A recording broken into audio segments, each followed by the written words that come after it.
What you're about to hear isn't speculation. It's not political theatre. It's not some fringe theory from a late night podcast. This is a crisis unfolding in real time. Alberta has just made its most stunning political move in modern Canadian history. It has formally declared its intent to pursue statehood with the United States. That's right.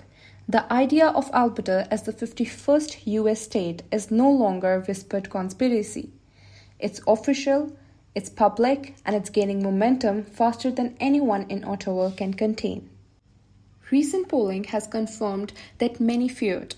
Nearly 1 in 5 Albertans now support joining the U.S. outright, not just separating from Canada, joining the United States. That's not a protest vote. That's a real, growing movement, and it's already started to take legal and political form. The tipping point? A combination of blocked pipelines, crippling federal regulations, and the billions Alberta sends to Ottawa every single year, with little in return. For many in the province, the dream of national unity is dead, and they're now looking south for answers. Alberta Premier Danielle Smith didn't deny it. In fact, her latest press appearance left no room for ambiguity. If the federal government is not prepared to make the changes we need, then yes, we will work more closely with the United States. That's a premier essentially admitting that working with Washington might make more sense than trying to fix a broken relationship with Ottawa. Behind closed doors, these discussions have been happening for months, but now they're happening in public. Washington is listening. US officials, some quietly, some openly, have acknowledged the idea. As one senior senator reportedly said to a delegation from Alberta, "You'd be welcome here. Alberta's resources, industry, and people are exactly what we value." And this is where it gets serious. The Alberta Prosperity Project, an organization once dismissed as a fringe movement, is now spearheading the campaign. They have launched province-wide petition drives under the newly passed Bill 54, which has drastically lowered the threshold needed to trigger a referendum. Previously, you would need 600,000 signatures. Now, just 177,000, a number they say they are on track to hit by this summer. Once that happens, Alberta could hold a binding vote on separation within the next 18 months. That's not a political pipe dream. That's a timeline, that's a deadline. Let's be crystal clear. This isn't just about emotions. It's economics.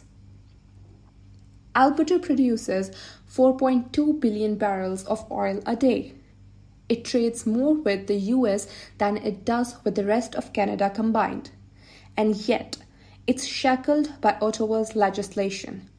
Most notably, Bill C-69, dubbed the No More Pipelines Act by critics. It's made energy projects so complex, so mired in red tape, that billions in potential revenue have been locked underground, lost to bureaucracy. To add insult to injury, Alberta paid out $14.2 billion more than it received in services last year alone. That's over $3,000 per person per year gone. Compare that to Quebec, which received $13.2 billion in equalization payments during the same period. Alberta pays, Quebec takes. Ottawa shrugs.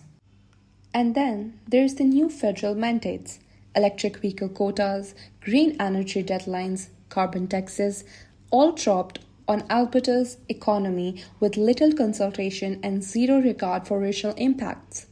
The message from Ottawa? Fall in line or get left behind. Albertans are choosing a third option: leave.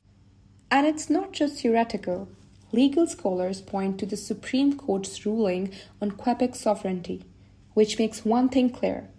If a province holds a clear, legitimate referendum to separate, Ottawa must negotiate. It cannot ignore the result. It cannot delay it indefinitely. That's why this movement has teeth, because this time it's not symbolic, it's strategic. Think about what this means. If Alberta leaves, the financial hole it leaves behind is catastrophic. We're talking $17 billion a year gone from federal coffers. Every national program, from healthcare to infrastructure to defense, would bleed funding almost immediately. And Alberta wouldn't be alone. Saskatchewan and Manitoba are already signaling support for a new Western alliance. Some are calling it Wexit too, but this time it isn't about frustration. It's about a full-scale, coordinated exit plan. Danielle Smith has already revealed her blueprint, the Western Corridor Project, a massive infrastructure initiative that will connect Alberta directly to global markets, bypassing Ottawa entirely. Prince Rupert to the west, Churchill to the east. Oil, minerals, goods shipped straight from Alberta to Asia and Europe without touching federal rails. And to the south, quiet talks are reportedly underway with U.S. trade representatives about re-establishing cross-border pipelines. Ottawa may have killed Keystone, but Alberta's building its own path, with or without federal blessing. This is no longer a slow boil. It's a political earthquake, and the aftershocks are coming. A once unthinkable question is now being seriously debated on the floor of Alberta's legislature, in law offices, and even in Washington. Should Alberta become America's 51st state? Support among conservative voters, the very backbone of Alberta's current government, is sitting at 65%. That's not a fringe. That's not a protest. That's a mandate. And it's being treated like one. And as the movement grows, the silence from Ottawa becomes deafening. Prime Minister Mark Carney has yet to directly address Alberta's intent to join the United States. Instead, the federal government is sticking to vague reassurances, claiming Canada is stronger united, while refusing to acknowledge the legitimacy of Alberta's grievances. But those reassurances are falling flat. Albertans aren't waiting for permission anymore. They're drafting economic frameworks. They're meeting with constitutional experts. They're actively exploring dual citizenship pathways and cross-border governance models. This isn't reactionary, it's proactive. The infrastructure for departure is being quietly laid brick by brick under the nose of a federal government still pretending it's 1995. And Washington? They're paying attention. Senators from energy-rich states like Texas and North Dakota have begun informal briefings on the economic implications of Alberta joining the Union. Some even suggest Alberta could bring in more energy potential than Alaska, more tech and agri-export synergy than many current U.S. states combined. This is the moment where a nation's unity is tested, not in theory, but in hard numbers, in cold policy, and in the unmistakable sound of a province saying, "We are done." If the referendum passes, and all signs suggest it could, the very identity of Canada will be up for negotiation. This isn't just Alberta's crisis, it's a crisis for the entire country. Because what happens when the entire engine of your economy, the keeper of your oil, and the heart of your conservative base says, "We are out"?